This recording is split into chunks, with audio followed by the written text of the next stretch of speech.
కీర్తనల గ్రంథంలోని 29వ అధ్యాయము. దావీదు కీర్తన. దైవపుత్రులారా, యెహోవాకు ఆరోపించుడి, ప్రభావ మహాత్యములను యెహోవాకు ఆరోపించుడి. యెహోవా నామమునకు చెందవలసిన ప్రభావమును ఆయనకు ఆరోపించుడి.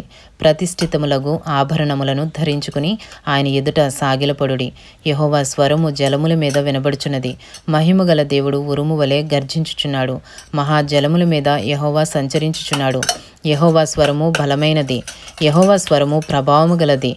యెహోవా స్వరము దేవదారు వృక్షములను వెరచును. యెహోవా లెబానోను దేవదారు వృక్షములను మొక్కలుగా వెరచును. దూడవలే అవి గంతులు వేయినట్లు ఆయన చేయను. లెబానోనును షిర్యోనును గురుపోతు పిల్లవలే గంతులు వేయినట్లు ఆయన చేయను. యెహోవా స్వరము అగ్ని జ్వాలలను ప్రజ్వలింపజేయుచున్నది. యెహోవా స్వరము అరణ్యమును కదిలించును. యెహోవా కాదేషు అరణ్యమును కదిలించును. యెహోవా స్వరము లేళ్లను ఈనజేయును. అది ఆకులు రాల్చును.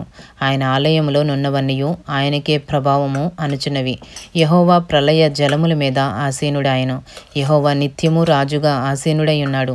యెహోవా తన ప్రజలకు బలము అనుగ్రహించును. యెహోవా తన ప్రజలకు సమాధానము కలుగజేసి వారిని ఆశీర్వదించును. కీర్తనల గ్రంథంలోని 29వ అధ్యాయము పూర్తి చేయబడినది. Thank you lord.